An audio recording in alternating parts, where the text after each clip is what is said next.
Alors, de quoi? Ok, bonjour, bonjour. Très intéressant parce qu'aujourd'hui, nous n'avons aucune idée de ce, de ce sur quoi on peut parler. Mais ce ne sont pas les sujets qui manquent. Je pense que à la fin, toujours,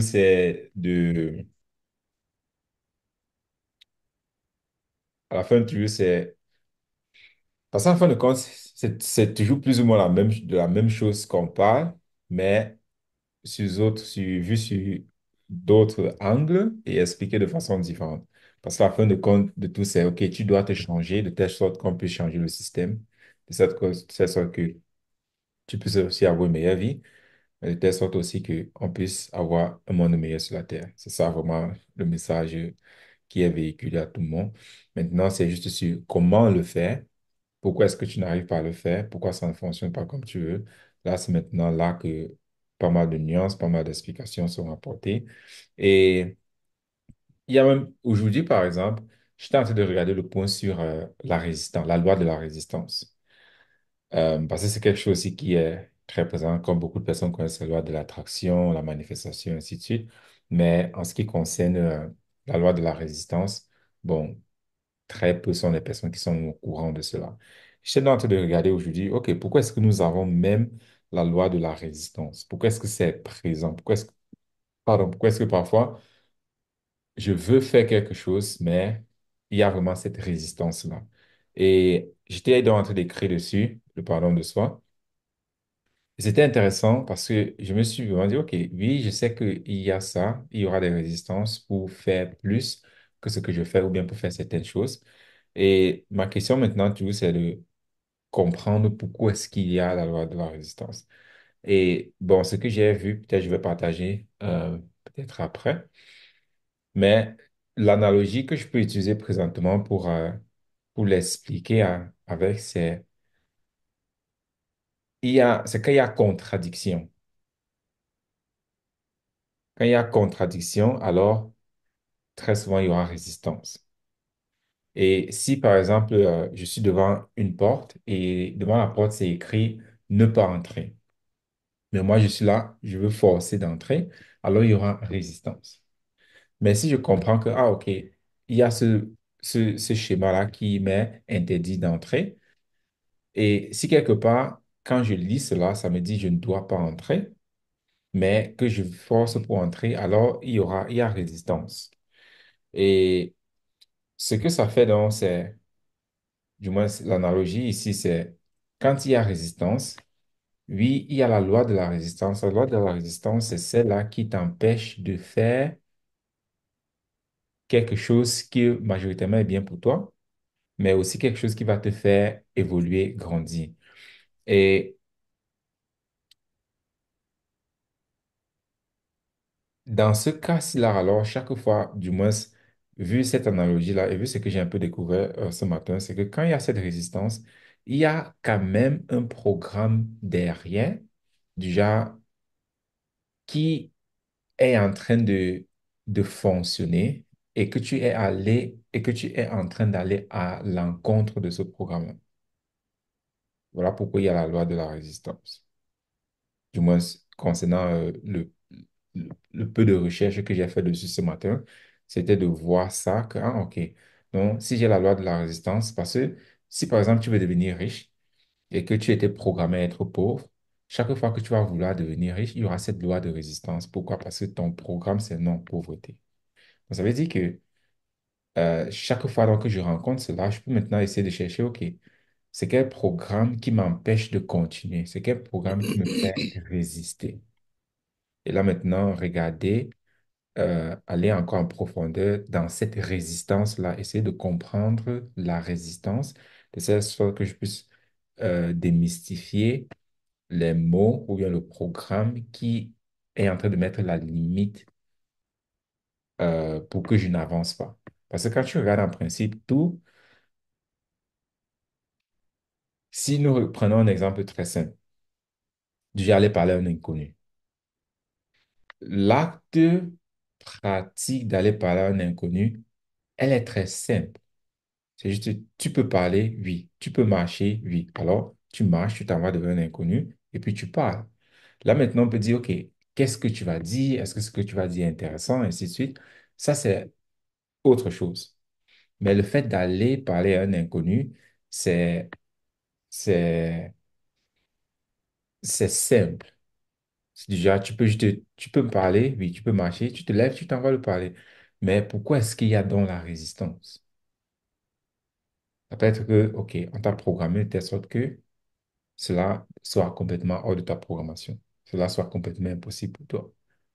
Mais donc, l'acte en soi-même est très simple, c'est faisable. Mais pourquoi est-ce que j'ai des résistances à faire cette chose-là? Donc, c'est quelque chose c'était vraiment intéressant d'aller encore plus à l'intérieur de cela et essayer de comprendre encore mieux le mécanisme et le fonctionnement derrière cette loi de résistance-là. Donc, c'était un peu ça. C'est parce que tu as à dire ou bien ce que tu en penses de ce que je viens de partager. Comme- C'est plutôt magnifique. Bonjour, bonjour Gaëtan. Tu nous as pris en cours de route. C'est plutôt magnifique parce que dans un article, je crois que c'est un livre que je suis en train d'écrire.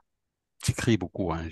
Bon, c'est des livres que peut-être je vais jamais publier, donc ça m'intéresse pas de les publier, tu vois, jusqu'ici. Donc, j'écrivais justement sur un point comme celui-là parce que j'étais en train de moi, je partais plutôt d'un autre point, c'est-à-dire le point, c'est de savoir, tu vois l'expression la vie est dure, la vie est dure. Les gens aiment utiliser cette expression, la vie est dure, la vie est dure. Mais d'où vient cette expression? Pourquoi est-ce que cette expression existe? Donc, j'étais en train un peu de décortiquer ce point-là dans ce livre et j'étais arrivé à la conclusion qu'en fait, quand tu pars déjà du principe qu'il y a un conflit quelque part, cet endroit va créer une réaction. Ce quelque part va créer une réaction. Comme par exemple, on dit la vie est dure. Mais si tu pars déjà du principe que la vie est dure, il y a une réaction que la vie va opposer qui sera automatiquement la résistance. Tu vois, un peu comme ce que tu es en train, ce dont tu es en train de parler. Alors, et pendant que tu parlais, je prenais des notes, je me suis dit, bon, ben, il existe cette fameuse loi d'action et réaction, mais j'ai l'impression que, et ça, c'est ce que je constate même pendant que tu parlais de ça, je constatais ça dans les attitudes que nous avons. C'est-à-dire que c'est comme si, au départ, il y a un semblant d'équilibre. Il y a un semblant d'équilibre dans les choses que nous faisons. Par exemple, si on prend le business, on est, on est sensiblement en équilibre dans une situation donnée. Maintenant, il faut briser cet équilibre, c'est-à-dire qu'on se rend compte, un peu comme tu te rends compte que mais quand je veux faire cette action, j'ai de la résistance. C'est-à-dire qu'avant que tu ne prennes conscience de ça, il y avait déjà un semblant d'équilibre. Mais quand maintenant, ça tique dans ta tête que mais je veux dépasser un peu ce point, je veux aller un peu plus loin. Donc, en fait, tu veux briser l'équilibre qui était déjà là avant, qui était à l'intérieur. Toi, tu vivais comme ça, c'était relativement équilibré. Maintenant, tu veux briser cet équilibre et naturellement, cet équilibre, entre parenthèses, il y aura une résistance à la destruction de cet équilibre. Et maintenant, il faut, il faut déjà comprendre, mais qu'est-ce qui avait créé cet équilibre déjà? Un peu comme j'ai pris l'exemple, la vie est dure. Mais qu'est-ce qui crée ça? La vie est dure. Pourquoi est-ce que les gens partent de là? Donc, et c'est en ça que le pardon de soi est intéressant. Et parfois, écrit nous amène à nous rendre compte de ça. Parce que maintenant que tu parles de ça, ça me rappelle ce que j'écrivais sur ce point. Et oui, il y a un équilibre que tu veux briser, mais on part du sens que, mais qu'est-ce qui a d'abord créé cet équilibre dans lequel je me sentais d'abord confortable? Qu'est-ce qui a créé ça? Et là, tu as bien souligné le point, il y a des programmations, il y a un certain nombre de choses. Et comme les gens qui disent la vie est dure, mais à force d'avoir entendu ça répéter, répéter, sans avoir jamais remis en question le point, ça a créé un équilibre. C'est déjà accepté à l'intérieur de lui, évidemment. C'est déjà accepté à l'intérieur de lui. Et donc, ça crée une sorte d'équilibre. Lorsqu'il y a donc un avis qui vient challenger ça, il faut briser l'équilibre qui était déjà installé à l'intérieur de lui. Et cette explosion de l'équilibre qu'il veut faire va créer forcément un inconfort, ou bien elle vient d'un inconfort que mais je me suis toujours dit que la vie est difficile ou bien que faire ce business est compliqué. Mais pourquoi est-ce que faire ce business est compliqué? De toutes les façons, j'ai pas les sous en ce moment, ma situation financière est compliquée. Donc, je pars de cet inconfort pour essayer de briser un peu l'équilibre qui s'était établi que faire du business est difficile ou bien que la vie est dure. Et donc, créer cet inconfort, pas donc forcément créer le déséquilibre et la résistance à laquelle on va lutter parce qu'on veut établir un nouvel équilibre qui est que, OK, la vie n'est pas dure. Il y a peut-être des choses que j'ai faites qui sont inadéquates et que je dois corriger. Ou bien le business n'est pas difficile, c'est que je ne connais pas ça, ça, ça et ça. Mais tout ça part de la prise de conscience que oui, à l'époque, voilà ce que je passais. Voilà comment je parlais. Voilà comment j'avais été structuré. Et, pardon, c'est exactement là où c'est très important de questionner ce qui avait créé auparavant cet équilibre, l'équilibre que nous voulons déséquilibrer actuellement. Et ce questionnement, en fait, ce qui crée ça automatiquement, c'est l'éducation que nous avons eue d'une façon ou d'une autre. Et éduquer ici, c'est une autre, comme un peu pour prêter les expressions de Gaëtan, parce que j'avais pris ça de chez lui et ça avait fait beaucoup de sens, que éduquer, c'est programmer. C'est-à-dire que quand tu éduques quelqu'un, tu es en train de le programmer à faire quelque chose. Donc l'éducation, la programmation que nous avons eue sur un point donné, n'importe lequel, crée donc à un moment l'équilibre dans lequel nous sommes. Jusqu'à ce que ça atteigne ses limites et on se rend compte que, tiens, mais cet équilibre, un peu comme, moi j'étais en train plutôt d'écrire sur le froid. Le froid parce que euh, il me revient des souvenirs que dans les maisons où nous avons toujours vécu, là où mon père nous amenait et tout, là où on vivait avec mon père, parce que dans la famille, euh, les maisons étaient soit incomplètes, donc elles n'étaient pas complètement finies, soit elles étaient en semi-dur, et donc en période d'hiver, en hiver, il faisait très froid. Et en été, Bien il dans faisait ton très pays. chaud. Oui, oui, oui, en hiver ici chez nous. Enfin, comme malheureusement, les gens appellent ça la saison de pluie, mais c'est l'hiver. Ok. C'est l'hiver. OK? Alors, l'hiver, les gens voient toujours la neige. Non, c'est pas, l'hiver, c'est pas une question de neige ou pas, c'est une question de saison. Donc, en hiver, il faisait froid, il fait vraiment froid. Et donc, il m'arrivait donc parfois de ressentir que, à une période comme ça, j'ai très froid. Même pour rien comme ça, il fait bien chaud, mais j'ai très froid. Mais pourquoi est-ce que j'ai froid alors qu'il fait chaud? Ouais. Donc, et lorsque je remontais donc, ce- quand j'ai constaté cet équilibre apparent dans lequel je me sentais bien et que je remonte à ça, je me dis, ah tiens, voilà, c'est relié à ça, ça, ça, ça, ça. Et lorsque je relis les points, je me rends compte que mais c'est comme ça que j'ai été éduqué. Et à un certain moment, c'était normal pour moi, jusqu'à ce que je me sente inconfortable. Et donc, ce que je veux dire, c'est que tout part de l'éducation. Tu es éduqué d'une certaine manière, tu atteins un équilibre jusqu'à ce que tu te sens qu'il y a quelque chose qui ne va pas.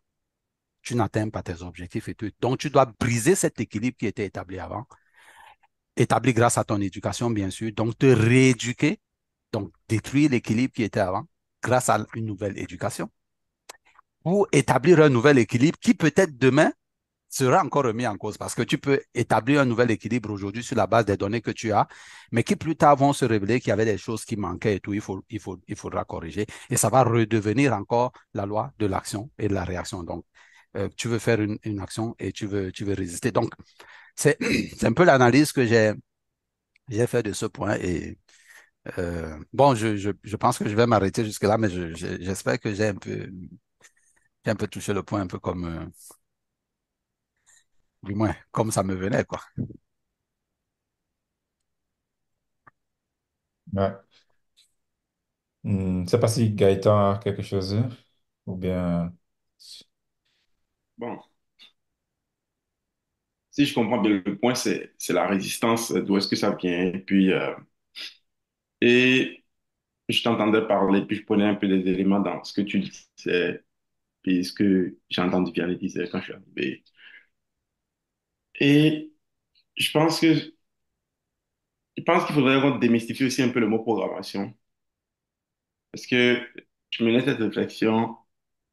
je regardais, souvent quand on parle, on a ce langage commun, sur les membres de la communauté, puis qui reste toujours un peu inaccessible, un petit peu, bon, accessible, mais pas assez accessible pour quelqu'un qui n'est pas en train de faire le processus, qui n'est pas en train de du techno store et tout ça. Puis un des mots que j'ai repéré, qu'on dit souvent, mais que les gens sont comme, à chaque fois qu'on dit ça, ça fait comme un tic chez les gens. Ou du moins, j'ai l'impression que ça fait un tic chez les gens, c'est le mot programmation. Je dis, ok, programmation. Et ouais, je comprends. Ben, alors, en y pensant plus profondément, c'est les mémoires, tout simplement. Et quand on dit qu'on crée des mémoires. On crée des mémoires et les gens, ils utilisent leur mental. Mais quand tu prends le mot mind en anglais, tu vas voir le mot source du mot mind, c'est memory. Donc, mind, là, c'est mémoire, c'est tout. C'est juste un ensemble de mémoires que l'individu va aller se référer à pour comprendre sa réalité actuelle. C'est ça, programmation. L'ensemble de mémoires qui sont entassées à l'intérieur de lui. Donc, ces mémoires contiennent des images, des mots, des émotions, toutes. Donc, les mots, les images et qu'est-ce que la personne avait ressenti au moment où ces mots et ces images-là ont été mis en place. C'est ça la programmation. Et ça devient ce champ de référence à tout instant. Au lieu que la réalité physique qui est ici, dans laquelle il participe, soit directement son champ de référence, mais il utilise la réalité, il prend la réalité physique et puis il s'en va utiliser ses mémoires comme une plateforme de filtration des informations qu'il est en train de voir en temps réel. Donc, juste en démystifiant ce mot programmation-là, en le définissant concrètement, et comme c'est quoi programmation? Ce sont tes mémoires, c'est tout. Ce sont tes mémoires. Depuis que tu es né, tu as un casse de mémoires. Et ces mémoires-là sont là, et ce sont des mémoires en images, en mots, en son, en odeur, tout ce qui est tactile, olfactif, euh, visuel, tout ça, plus les mémoires musculaires, c'est-à-dire ce que tu fais automatiquement, comme marcher par exemple. La mémoire musculaire, c'est là, mais c'est une mémoire. Comme ton corps est physiquement en train d'agir à partir d'une information ancienne, right? Donc c'est ça, là, c'est ça la programmation. Donc le point que Didier est en train de faire, Didier Vianney est en train de faire, de ce que j'ai compris, c'est que cette mémoire-là, vu que tu agis à partir de cette mémoire-là, tu veux maintenant agir à partir d'une nouvelle mémoire qui n'est pas encore créée. Donc, ça n'a pas de plateforme. Il y a rien auquel ça peut se référer. Donc, par exemple, quelqu'un qui veut aller construire un business alors qu'il a toujours été un employé ou bien il a toujours vu ses parents être des employés, puis il dit qu'il veut aller construire un business. Ben, toutes les actions qu'il faut faire pour construire un business sont de l'ordre de l'inconnu. C'est un peu comme quand tu arrives le premier jour d'un nouveau boulot que tu viens de prendre. Malgré que tout, qu'est-ce que tu dois faire sont là, mais tu vas être perdu un petit peu. Et c'est parce que, bon, tu as quand même cette mémoire qui te dit un homme qui naît doit avoir un boulot, et puis bon, ton père a toujours eu un boulot, donc ce n'est pas si compliqué à faire. Donc, toute cette mémoire sont là, ce qui fait que ce n'est pas si difficile que ça, mais c'est quand même un peu déséquilibrant. Et puis, à partir de 2 semaines, 3 semaines, un mois, 2 mois, tu commences par vraiment t'acclimater à ce nouveau travail-là, et puis ça devient quelque chose que tu aimes faire et que tu fais. Mais s'il n'y avait pas toute cette set de mémoire là autour de toi en train de te, et à l'intérieur de toi en train de te dire oui, c'est ça ce qui est normal, c'est-à-dire c'est ça qu'il faut faire, même les nouvelles informations qui sont disponibles dans l'environnement de travail dans lequel tu vas vont te déséquilibrer, comme le disait Didier. Donc, c'est ça ce point-là que moi je voulais apporter comme, OK, oui, la résistance vient de la programmation, mais qu'est-ce que ça veut dire concrètement? Ça veut concrètement dire que tu n'as pas suffisamment de mémoire de cette chose, de cette nouvelle chose que tu veux faire, qu'il faut que tu construises. Donc, ça veut dire que tu n'as pas suffisamment de... Tu n'as pas déjà créé l'habitude de faire ça. Tu vas aller parler avec des inconnus, tu n'as jamais créé l'habitude de faire ça. Donc, il faudrait que tu le fasses une première fois. Et quand tu vas le faire une première fois, ben, toutes les erreurs que tu vas faire et toutes les peurs qui peuvent venir de ça, la peur du jugement, la peur de l'inconnu, la peur du rejet, la peur, différentes peurs qui vont venir là, ben, c'est la première fois que tu vas les affronter dans ce contexte spécifique. Il va falloir que tu les affrontes. que tu crées cette nouvelle mémoire qui te dit, oh, ça s'est bien passé. Mais là, cette mémoire-là est toute petite. Elle n'est pas grosse encore assez. Fait elle n'a pas, elle n'est pas encore établie correctement. Donc, si tu veux utiliser cette petite mémoire-là, alors qu'il y a une autre set de grosses mémoires qui ont été là répétées des millions de fois à l'intérieur de toi, qui sont, restent dans ton coin, ne parlent à personne, parlent aux gens à travers, je sais pas, Facebook ou whatever que tu as l'habitude de faire. Mhm. Là, tu vas parler aux inconnus et tu crées cette mémoire. Et là, tu pousses à travers l'inconnu. Tu pousses à travers l'inconnu jusqu'à ce que ça devienne solide. Si vous avez bien vu un nouveau, ben, un enfant de 1 an interagir avec un inconnu, vous allez comprendre. C'est comme quand j'ai amené mon fils à Miami, mes 2 enfants à Miami. Ils ne veulent aller chez personne. Tous les inconnus pour eux représentent des dangers parce que ils n'ont pas l'habitude, ils n'ont jamais fait ça avant. Donc, ils voient l'inconnu, ils se mettent à pleurer en même temps. Non, tu veux aller voir lui. Non, tu veux dire bonjour à lui. Non, tu veux, lui c'est Vianney et toi c'est Bussu, podcast. Non, je veux pas. Bon, OK. Mais à force qu'on sorte, qu'on va chez les inconnus, ainsi de suite, OK, et qu'on va créer cette mémoire-là, ah, les inconnus ne sont pas méchants, ils ne peuvent pas me détruire, ils ne peuvent rien me faire. Et il continue jusqu'à ce qu'à un moment donné même, il va même monter sur scène, il va parler avec des inconnus, il va même faire tout ce que tout le monde, tout ce que, qui est super complexe au tout début, il va le faire. Mais c'est juste qu'il n'a pas encore les mémoires. Et que ces mémoires-là, ça prend de là. Il n'y a pas de muscle mémoire là que tu peux facilement utiliser, c'est-à-dire une habitude, non. Et cette période, hein, c'est la période qu'on nous appelle la période de résistance. Mais le fait est que la personne que tu veux devenir est à l'autre bout de la résistance. Tu es obligé de passer dedans. Et plus on tarde à passer dans la résistance, ben, plus on augmente la résistance. Parce qu'à chaque fois que tu ne fais pas la chose, tu es en train de créer une nouvelle mémoire de toi qui ne fait pas la chose. Et cette mémoire a une force pour te contrôler. D'accord? Donc, je voulais juste reformuler tout ce que vous avez déjà dit Mhm. en changeant le mot programmation par set de mémoire à l'intérieur de nous qui nous contrôle en gros. Ouais. Maintenant, Et quelque OK, chose, oui, ouais. vas-y. Ou bien, Je voulais juste, le dernier point que je voulais faire, c'est, je voulais dire, et le point du processus dont parlait Vianney, ou Didier, je pense que c'est Didier, et que c'est important d'écrire, c'est pour ça que le pardon de soi arrive et tout ça, c'est qu'à chaque fois que tu écris, en fait, on prend une mémoire et on le décortique, en fait. Dans on écrit, on de prendre on de prendre une situation d'abord, comme on avait vu la dernière fois avec, quand Champ d'obtenir de soutien de Vianney et de Didier, le truc qu'on a établi, c'est ça. Donc, tu as une situation et puis tu as une émotion qui vient dans cette situation-là et ainsi de suite qu'on va creuser, tu vas tomber sur la programmation qui est en fait une scène de mémoire que tu vas décortiquer et finalement tu vas comprendre que, ah, mais j'ai, j'ai créé, moi-même j'ai créé cette mémoire en fait. Donc je peux en créer un autre. Je n'ai pas besoin d'être contrôlé par une mémoire que j'ai fait créée par le passé. Je peux juste en créer un nouveau. Et là, ça te reprend en fait ton pouvoir que tu avais donné au faux toi qui sont tes mémoires, mais tu n'es pas tes mémoires. Tu reprends le pouvoir, maintenant tu ne peux pas créer de nouveaux mémoires. C'est le point de self-forgiveness que je voulais rajouter. mhm. Oui, sur ce que tu as mentionné, c'est c'est vraiment bien expliqué avec ces mémoires-là. Et un point maintenant, comment est-ce que bon, je suis curieux de voir comment tu fais cette partie-là.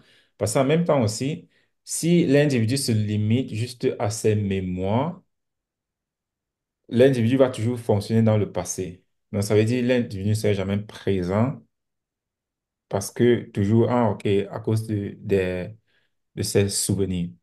Et le plus Mm, gros problème que nous avons aujourd'hui, c'est que nous vivons seulement dans nos souvenirs.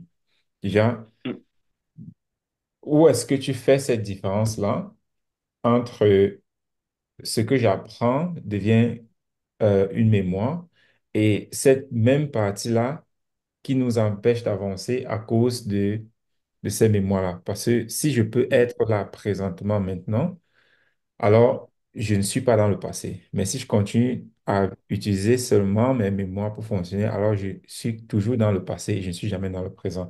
Mais ça, c'est un sens ce que je suis en mm. train d'expliquer. Oui, Ah. oui, oui. C'est un très bon point à prendre en considération. Le fait est que nous nous créons. OK, nous nous créons. Et la façon dont nous nous créons, aller voir ça de plus près, il faut aller voir les différents stades du mental. Donc, nous avons le conscient, nous avons le subconscient, nous avons l'inconscient, nous avons... Bon, ok, là maintenant, Quantum il faut mind, que je fasse physical en anglais. mind. Ouais. Ça, ce n'est qu'en anglais. Ouais, ok, parce que ça n'est pas vraiment en français. Mais le dernier, totalement en bas, en bas, en bas, c'est le mental physique. Et le mental physique, bon, là, ceux qui veulent peuvent aller écouter quoi pour comprendre, mais le mental physique est, c'est notre être, la personne que nous sommes vraiment, notre être. C'est-à-dire la chose qui est en train de parler maintenant. Il est situé où? Il est situé entre le physical mind et le quantum physical. Ah, le dernier, c'est le quantum physical. Donc, il y a le physical, mais il y a le quantum physical. Donc, le physique quantique, mais qui n'est pas physique quantique, que les gens ils parlent dans les trucs de spiritualité, mais qui est comme une plateforme à l'intérieur de nous. Et il y a le mental physique. Et entre ces deux-là se trouve notre être. OK? Dans les layers, dans les couches qui forment qui nous sommes. Quand nous créons un muscle mémoire dont je ne parle pas des images, d'accord? Je ne parle pas des images, des odeurs, je ne parle pas de la mémoire qui est juste de l'information volatile stockée. Je ne parle pas de ça. Quand nous créons un muscle mémoire, donc quand nous faisons une action qui crée un circuit neuronal, le circuit neuronal est quelque chose de physique. Et cette circuit neuronal, à force de le faire, ça prend du poids et ça modèle notre corps physique et ça devient qui nous sommes. Donc, cette chose-là n'est plus dans le passé. C'est nous, ça. Exemple, tu lances un ballon à Cristiano Ronaldo, ce qu'il va faire physiquement n'est pas basé sur le passé. C'est basé sur la façon dont le ballon arrive et l'objectif qu'il définit, qu'il veut atteindre. Ce n'est pas basé sur, oh, ce n'est pas nécessairement, là j'assume des choses, ce n'est pas nécessairement basé sur, oh, tu me lances le ballon et oh, la dernière fois, on m'avait lancé le ballon, j'avais fait comme ça, puis je n'avais pas marqué, donc c'est pas que je vais faire comme ça. Non. Ça, c'est encore dans le processus d'apprentissage. Donc, le processus d'apprentissage est obligé de se référer un petit peu au passé. Comme par exemple, tu vas cogner à une porte et quelqu'un t'avait donné une objection avant et tu ne sais pas encore comment le prendre. Et tu as titubé. Tu es parti à la maison, tu as écrit par rapport à ça, tu as compris comment prendre cette objection-là. Tu arrives, tu vas fonctionner sur la base de la conclusion que tu as tracée sur l'écriture que tu avais faite. Ce qui donne l'impression que c'est un peu dans le passé. Right? Mais en réalité, ce n'est plus dans le passé. Maintenant, c'est rendu à l'intérieur de toi, c'est rendu là et c'est contrôlé. Et tu utilises ça pour aller devant. Et à force de le faire, ça devient un automatisme. Mais le plus important, c'est de comprendre que c'est une décision que tu prends à chaque fois maintenant, dans le moment présent. Ce n'est pas une décision qui est prise dans le passé qui te contrôle. Je ne sais pas si ça fait du sens. C'est sûr que c'est un terrain un peu glissant. Mais ce qui doit toujours être dans le présent, c'est la décision maintenant. On faisait un appel avec Cameroun la dernière fois, et puis quelqu'un disait, oh, I know too much to go back. J'en sais trop. Avec ce qu'on entend ici, j'en sais trop pour retourner à mon ancienne vie. Et j'ai pris la parole, j'ai dit, tu peux encore retourner à ton ancienne vie, même si tu en sais trop. C'est-à-dire que tu peux repartir dans tes pires addictions et même aller encore pire que ce que tu as avant, même si tu en sais trop. Et Cameron a dit oui, parce que c'est une décision que tu dois prendre à chaque fois. Maintenant, dans l'instant présent, tu dois reprendre la décision à chaque fois. Donc, quand est-ce que tu es dans le passé? C'est quand la décision est prise dans le passé et en train de te contrôler en automatisme maintenant. Mais c'est dans le présent, quand c'est une décision que tu reprends maintenant, qui considère les choses qui sont ici maintenant et qui converge vers la meilleure conclusion possible pour les situations actuelles. Donc, ce serait une erreur de dire que parce que tu utilises tes conclusions du passé, ce que tu as appris dans le passé, pour prendre la décision maintenant que tu es dans le passé. Tu n'es pas dans le passé, en fait. Parce que ta décision que tu es en train de prendre est en train de prendre en considération les choses qui sont ici et maintenant. Et les conclusions que tu as tirées dans le passé restent encore valides aujourd'hui si ça prend en considération ce qui se passe aujourd'hui et non pas ce qui se passe dans le passé. Je pense qu'il va donner des exemples pratiques plus simples pour illustrer. Je suis quelqu'un qui, j'ai une addiction, OK? Mon addiction, c'est, on va dire, je vais donner un exemple. On va dire, mon addiction, c'est la pornographie. Je vais parler de ça parce que ça a été une bête noire pour moi. Et à chaque fois que je suis en train de prendre la décision de passer à l'action qui n'est pas bonne pour moi, ce n'est pas basé sur la personne que je souhaite devenir. C'est basé sur la personne que j'ai toujours été. C'est basé sur mes mémoires. OK? Et parce que c'est basé sur mes mémoires du passé, je suis dans le passé. J'en ai en fonction de mes mémoires. Maintenant, qu'est-ce qui se passe quand j'arrive à traverser cette addiction-là? C'est que je prends une décision maintenant qui n'a rien à voir avec mes mémoires, mais qui est basée sur la personne que j'aimerais devenir à partir de maintenant en partant. Donc, rendu là, je ne suis pas dans le passé. Je ne suis pas en train de baser des choses sur mes mémoires. Je prends la décision de ce qui est meilleur pour moi maintenant. Maintenant, là, quand je vais faire ça la première fois, la prochaine fois, ça va être un peu plus facile de le faire. Pourquoi? Parce que j'ai créé un petit muscle mémoire. Maintenant, il ne faut pas confondre ce muscle mémoire-là avec la mémoire de mon mental. Non. C'est juste une ligne de programme que je viens de mettre à moi qui me dit, oh, je suis capable de ne pas flancher. Je suis capable de ne pas flancher. Donc, la prochaine fois que je ne flanche pas, je renforce ça.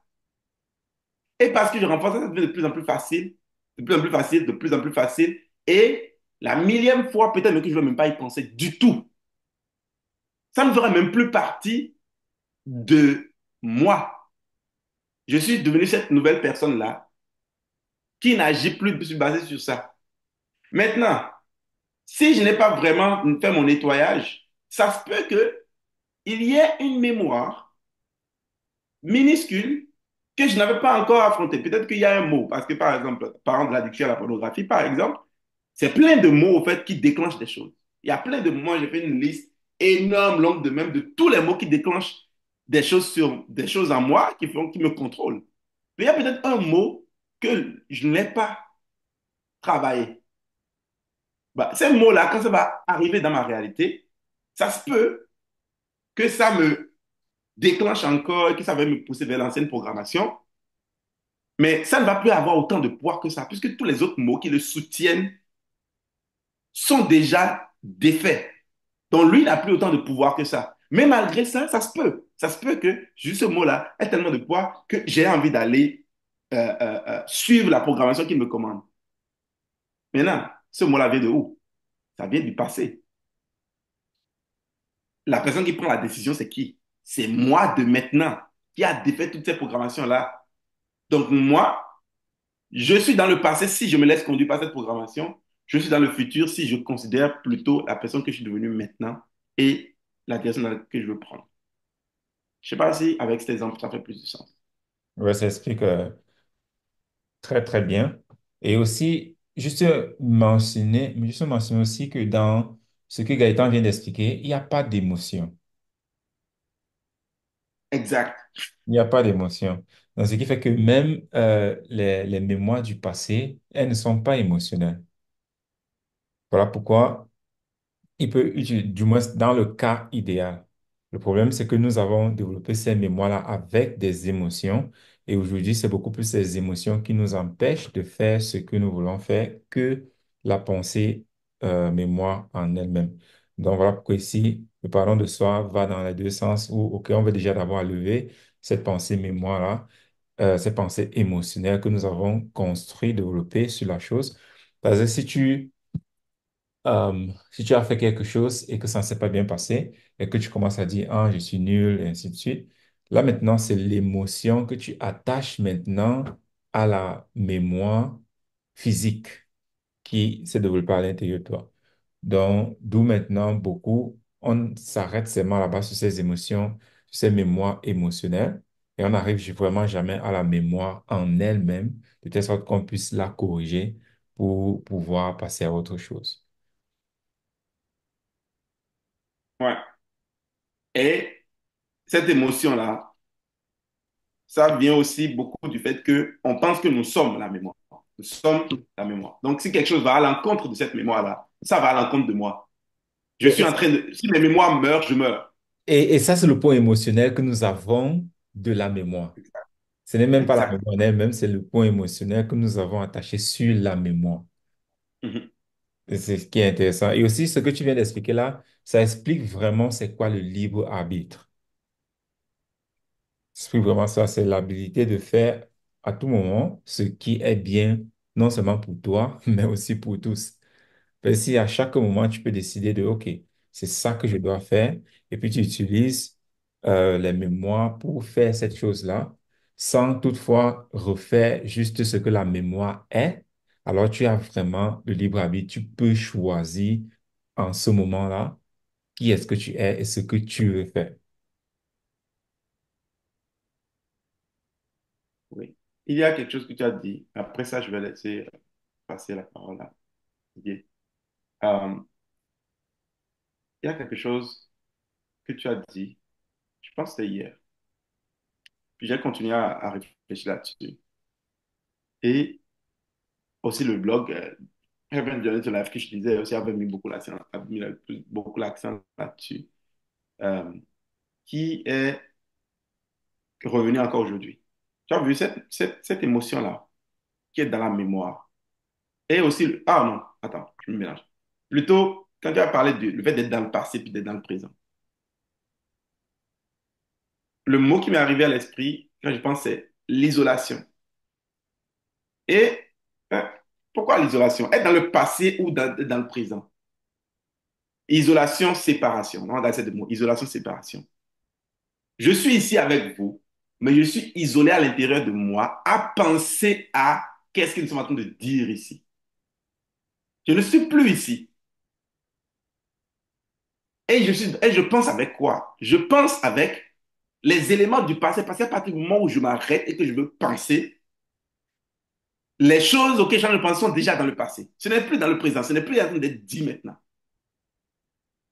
Donc, ça crée l'isolation, puisque je ne suis plus avec vous. Ou la séparation. Un autre mot, c'est la séparation. Et cette séparation-là, qui est le fait que, au lieu de travailler avec les éléments qui sont ici, là, maintenant, tout de suite, être live, pensez à ça. La vie en anglais, c'est quoi? C'est life.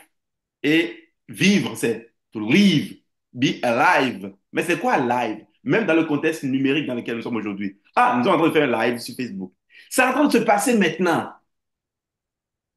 Ce n'est pas en train de passer dans le passé, c'est ma rediffusion. Mais à partir du moment où tu t'arrêtes pour penser, pour ressentir, pour réfléchir, pour... À partir de ce moment-là, tu es dans le passé, tu es dans l'idolation, tu es un peu comme si tu en train de faire une rediffusion de ce qui a été fait à l'intérieur de toi pour pouvoir y penser. Et dans le bloc que je viens de lire, ce que j'ai compris, c'est que ça, c'est la source de notre échec, de notre déchéance. Dans le sens que nous venons de nous séparer du tout. Et parce que nous sommes séparés, que nous sommes à l'intérieur de nous en train de réfléchir, en train de penser, nous sommes en train de créer, de générer des émotions, de générer des mémoires, de générer un certain nombre de choses, de générer des éléments qui vont faire que nous allons maintenant décider si nous devons aller dans le sens de l'intérêt personnel ou de rester ici et de faire ce qui est bien, qui fait du sens ici tout de suite maintenant. Maintenant, je veux faire attention. Parce que je ne veux pas que les gens se disent, oh, donc on ne doit pas réfléchir. Et là, il y a deux mots. Il y a think et il y a look. Soit je suis en train de think, donc de penser, ou soit j'ai en train d'observer. C'est pour ça que vous allez voir que dans le podcast, quand on parle, on dit souvent, OK, on va prendre ce point-là, nous allons observer. Nous allons observer ce point. Donc, nous allons prendre ce point, nous allons le tourner dans tous les sens et nous allons l'observer. Mais nous n'allons pas nous mettre à penser. Et il y a une différence fine entre penser et observer. Parce que penser est plus vague, travail de l'esprit, basé sur des mémoires et des émotions,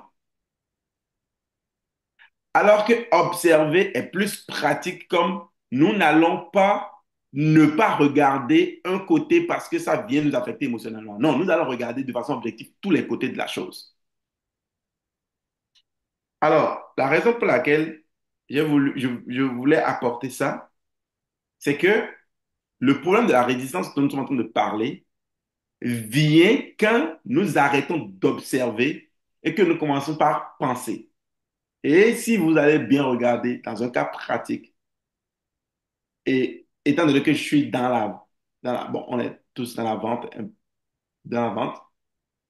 euh, à chaque fois que exemple pour moi, je manque une vente, ce que j'ai constaté, c'est qu'il y a un pattern qui se répète, c'est quand j'arrête d'observer, je commence par penser.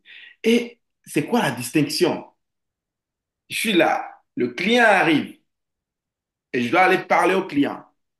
Et je m'arrête et je commence par juger ma démarche, sa démarche, comment je me sens en ce moment, comment lui il est, comment il est. Je commence par vouloir créer au lieu de me fier directement à qu'est-ce qui va me donner travailler avec ça, d'accord? Je me mets à penser à, à plein de choses par rapport à cette personne. Et là, au lieu de parler à la personne, je parle à l'image que je pense de la personne.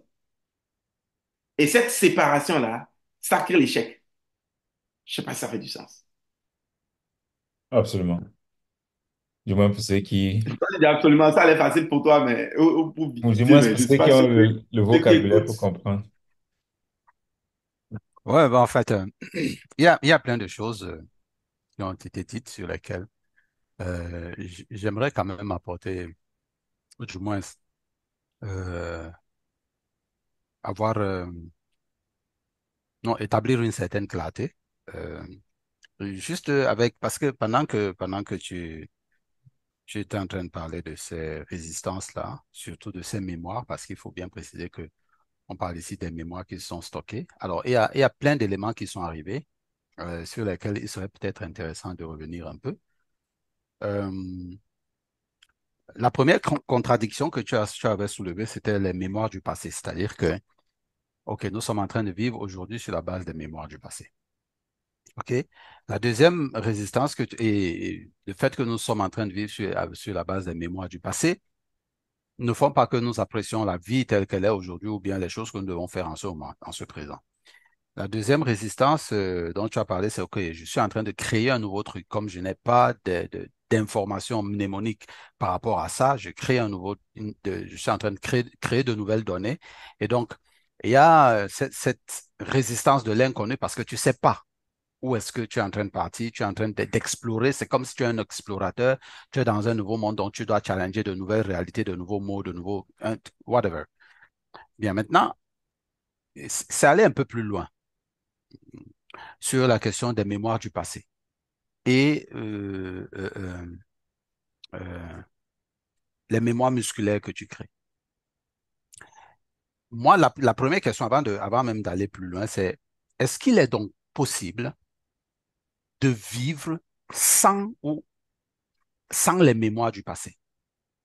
C'est-à-dire que, comment je pose la question du moins, j'essaie un peu de l'améliorer. Est-ce que quelqu'un peut, sans avoir aucune mémoire, ou bien sans se référer à aucune mémoire, vivre la vie de maintenant? Parce que ça suppose que si je vis la vie maintenant, au présent, c'est-à-dire ne rester qu'ici, je dois faire un erase.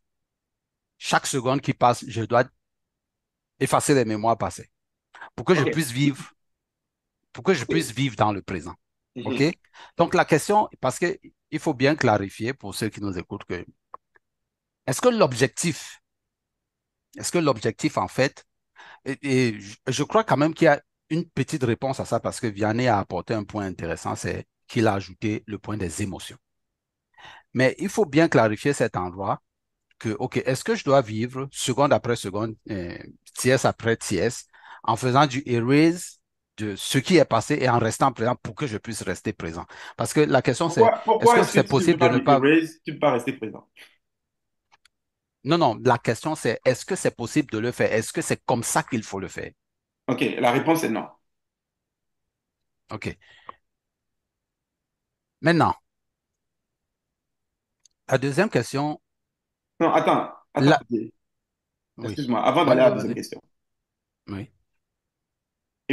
Parce que la réponse est non, il faut qu'on dise un peu pourquoi. Right? Le problème, ce n'est pas d'avoir des mémoires ou pas. Le problème, c'est de ne pas prendre cette décision basée sur les mémoires. Oui, c'est la raison pour laquelle j'ai dit tout à l'heure que Vianney a apporté une clarification là-dessus. Oui, De ne et pas il y se a un laisser exemple. emprisonner par les mémoires, par les émotions arrivées, venues de ces mémoires. Admettons que C'est tu la... souffres d'Alzheimer. Admettons que tu souffres d'Alzheimer.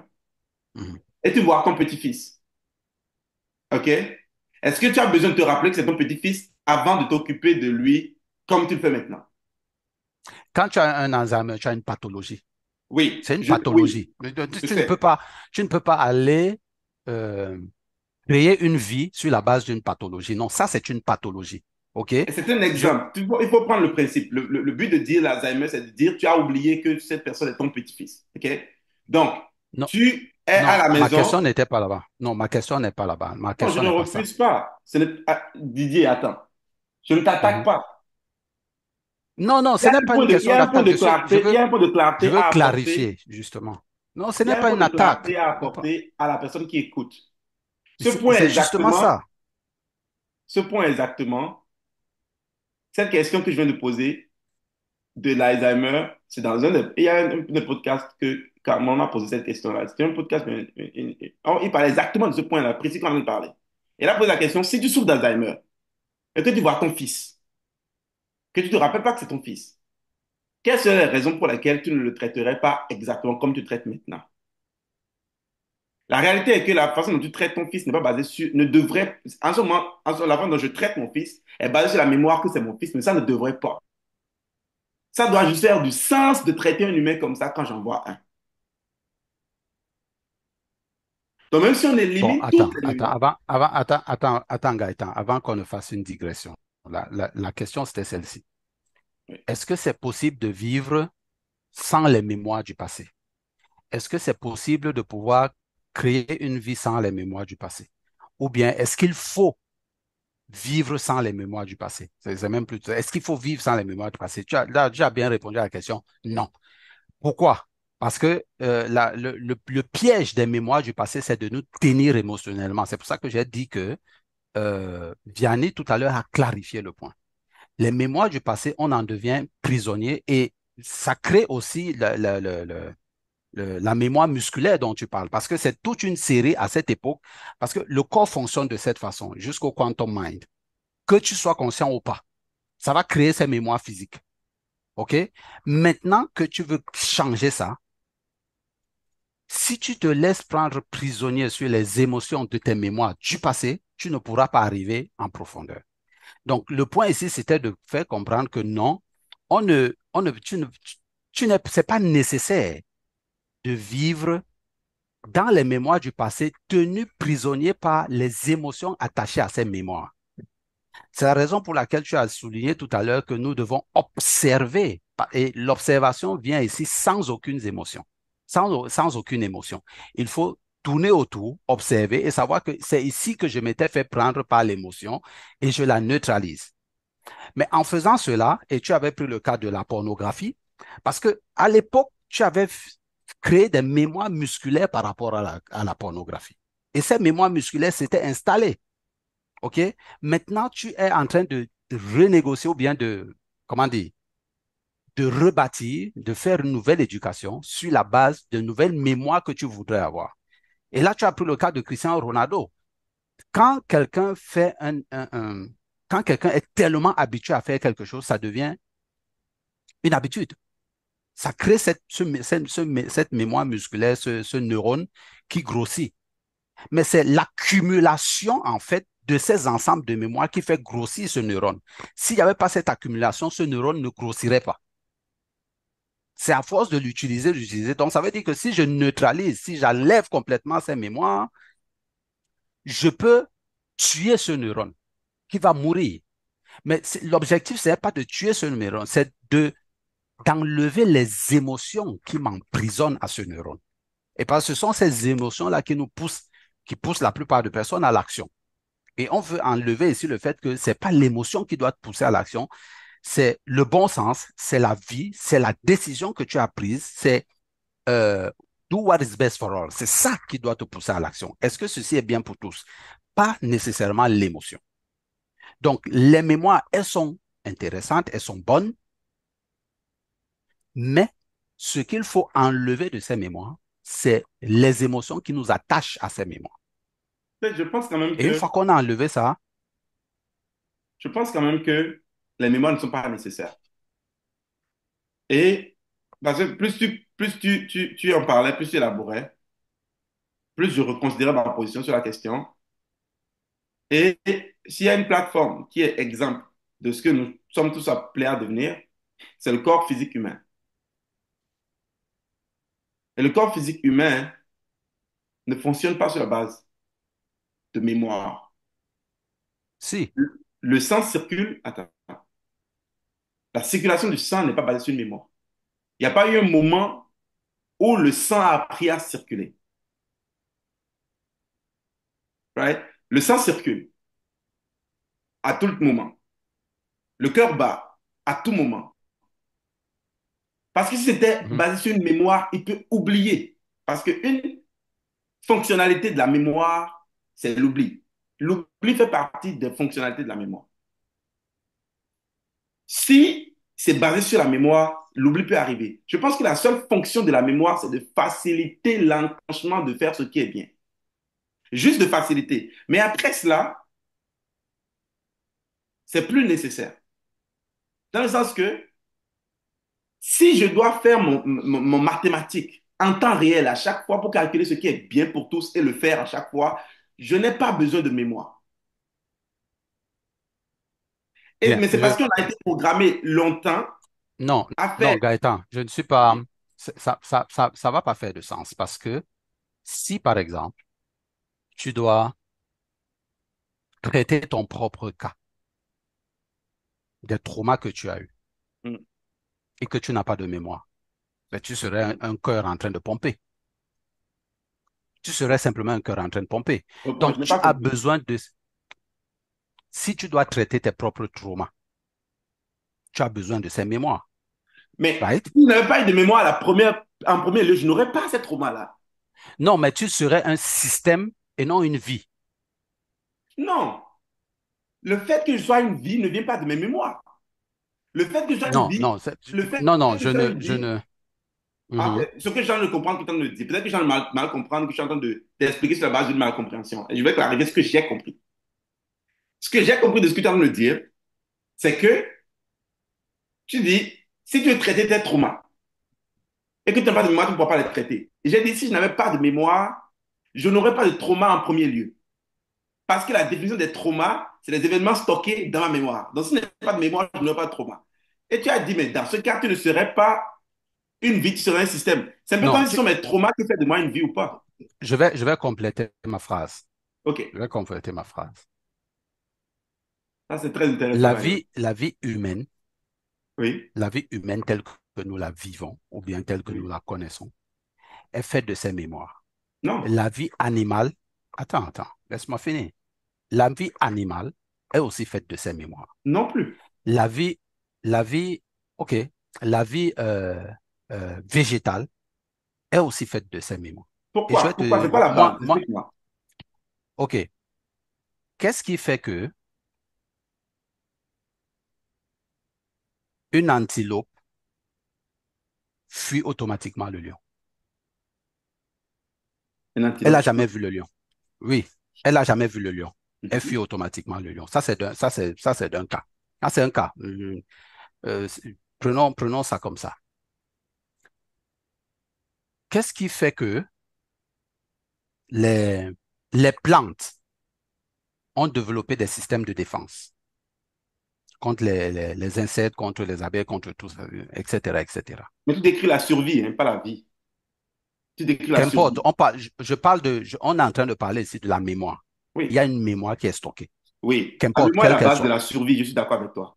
Non, La il y mémoire est a la une base de la mémoire qui est survie. stockée. Moi, Oui, je ne suis pas en train de parler de vie ou de survie, je suis en train de parler de la présence de la mémoire, de l'objectif de la mémoire, du fait de la mémoire, du bien fondé de la mémoire, de la place de la mémoire, dans la mhm, vie ou dans la survie. Toujours est-il qu'il y a vie dedans. mhm. Maintenant, dans chaque espèce qui vit, il y a cette mémoire. Et cette mémoire sert de traitement. Même la Terre se souvient. Même le globe terrestre dans lequel nous sommes se souvient. Mais je ne sais pas ce que ça veut Parce que, dire, cette question-là, par exemple. Je ne sais pas ce que ça veut dire, la Terre se souvient. Moi, je ne sais pas ce que ça veut dire. qu'importe, qu'importe. Ok. Parlons, nous sommes en train de parler des mémoires. Oui. Donc, je disais que les mémoires sont nécessaires à la vie. C'est pas que sans les mémoires, on ne peut pas vivre. Non. Tu as bien pris le cas de quelqu'un qui a Alzheimer. Toujours est-il que, jusqu'à une certaine profondeur, à un moment, il a des sursauts de, oh, il repense à ça, oh, les trucs lui reviennent. Mais ça lui sert à Mais je veux quoi? dire Le que point, c'est ça lui sert à quoi? Ça lui sert à quoi? On parle de l'utilité des mémoires, donc ça lui sert à quoi? ça lui sert à plein de choses. À Oui, plein comme. de choses. Premièrement, on a pris pour l'antilope. Je commence avec l'antilope. Ça lui sert à savoir que voilà un prédateur et il faut me prémunir de ce prédateur. Est-ce que je S'il peux n'y a pas te poser cette une mémoire, question à ce s'il n'y a pas niveau-là? cette mémoire, permets-moi de continuer. Pareil pour les arbres. Quand il y a un insecte ou bien, je ne sais pas, un animal qui s'approche, il met en marche son mécanisme de défense parce qu'il sait instinctivement, par survie, comme tu sais, comme tu veux, si tu veux, que cet animal est un danger pour ma vie, ou du moins n'est pas adéquat pour ma vie. Donc, et sur la base de quoi il sait ça? Sur la base d'une mémoire. Y a-t-il une Pour différence entre toi, la mémoire et le programme? tout à l'heure, c'est justement ce qu'il disait tout à l'heure, qu'il faut bien comprendre. Qu'est-ce que c'est qu'une mémoire? Qu'est-ce que c'est qu'un programme? C'est des mémoires qui sont stockées. Je crois que c'est ce qu'il a dit tout à l'heure. Non, ma question c'est celle-ci. Y Là, a-t-il une différence entre la mémoire et le programme? Non. non, Non. non. Du moins, je peux m'aventurer à dire non. Je peux m'aventurer à dire Est-ce non. que je peux répondre à ton point de l'antilope? Parce que, en fait, la question, c'est ceci. Les personnes qui nous suivent, est-ce qu'ils doivent vivre sur la base de leur mémoire ou bien annuler complètement leur mémoire pour pouvoir En créer une ce nouvelle moment vie? précis, les gens n'ont pas le choix. On n'a pas le choix que de vivre sur la base de nos mémoires en ce moment précis. Nous sommes en train de parler, nous sommes à un moment du temps où nous sommes programmés exclusivement à vivre sur la base de nos mémoires. Pourquoi? Parce que nous ne sommes pas capables de traiter l'information en temps réel et de décider de ce qui est bien ou de ce qui est mal, de ce qui est best. Donc, jusqu'à ce que nous arrivons à un stade que nous pouvons faire en temps réel ce qui est meilleur, que nous pouvons toujours faire le choix de ce qui est meilleur à chaque fois, rendu là, ce que moi je viens de le dire, c'est rendu là, nous n'aurons plus besoin de mémoire. Parce que tu saurais ce qui est meilleur. La seule raison pour laquelle, la seule raison pour laquelle tu vas te référer à une mémoire, c'est dans un environnement qui n'est pas meilleur pour toi. Et c'est pour ça que je parlais du cas de l'antilope. Tu as parler de cas de survie. Si tu crées un environnement dans lequel tous les êtres peuvent vivre en parfaite harmonie, tu n'as pas besoin de mémoire. Tu n'as pas besoin de dire, voici un danger ici. Est-ce que tu t'es fait renverser par un camion une fois? Non, mais quand tu veux traverser la route, tu ne te lances pas sur le chemin comme un fou. Ça ne tient pas besoin de Moi, je pense que mémoire pour traverser la route. là, il y a, on peut étendre, mais je pense que quelque part, ça diverge un peu déjà. Euh, Parce que ce point-là, c'est quoi une mémoire et c'est quoi un programme? Et c'est aussi quoi la vie? Je pense que ce sont voilà les trois points sur lesquels, les trois points primaires. Et je pense aussi, la façon dont la conversation est partie, c'est d'où la définition de Gaëtan que un programme, c'est le composé d'une mémoire. Et c'est peut-être à ce niveau-là qu'on peut encore vraiment regarder, parce que une plante, le fait que le maïs grandit, devient le maïs, c'est pas je ne vois pas ça comme une mémoire, mais c'est un programme. Elle est programmée comme ça, pas en fonction de son vécu, mais c'est comme ça qu'elle a été programmée dès le départ. Est-ce que ça, c'est une mémoire? structurellement. Bon point. Donc voilà pourquoi Bon point. c'est, Alors, il faut revenir dans le contexte dans lequel je euh, définissais le programme comme étant la mémoire. Donc, si tu reviens dans ce contexte-là, nous sommes en train de parler, moi j'étais en train de parler ici du programme qui va faire que les gens vont avoir de la résistance à faire un certain nombre de choses. Je ne parle pas du pre-programming. Je ne parle pas de comment le corps physique humain est structuré pour que, par exemple, un sperme qui rencontre un ovule va créer une science génétique. Ça, ce n'est pas une mémoire. Ça, c'est de préprogrammer comment les choses sont structurellement agencées ensemble. Moi, je parle de programmation en tant que mémoire en termes de quand tu es né, toutes les informations qui ont été stockées à l'intérieur de toi ont programmé à agir d'une certaine façon. Et ça, c'est les mémoires. C'est de cette programmation que je parle. Alors, si on commence par parler structurellement d'une plante, de comment les choses sont préprogrammées pour exister ensemble en termes de structure, là, évidemment qu'on rentre dans une autre définition de la programmation. Ici, ce que je disais, est vraiment contextualisé par rapport à comment nous réagissons en termes de notre comportement, de comment nous vivons et tout ça. Et nos comportements, c'est ça qui vient de nos mémoires. C'est de ça que je parle. Il y a cette distinction à tracer. Donc, il ne faut pas les tendre vers comment nous sommes structurellement. Le cœur est programmé pour pomper le sang et tout ça. Ce n'est pas une mémoire. C'est pour ça que j'ai aussi parlé tantôt en disant le corps physique ne fonctionne pas basé sur une mémoire. Il a été programmé, le cœur a été programmé à battre. C'est-à-dire, cette structure-là n'est pas une mémoire. hmm. Moi, j'ai un Donc, coup de fil. Je peux vous laisser si vous voulez. OK? Ok, je mets Didier encore. Parce que là, je dois prendre un coup de fil. Là, vous pouvez continuer. Aujourd'hui, c'est super intéressant, je fais. OK, encore 15 minutes parce que moi aussi, je dois partir. Encore Parfait, il n'y a 15 pas de problème. minutes, midi 30. Moi, Et ma chez journée moi, ça commence minutes. ici. Donc, en fait, Gaëtan, mon point, c'était celui-ci. Si on va, même si tu regardes la structure, même si tu regardes la structure biologique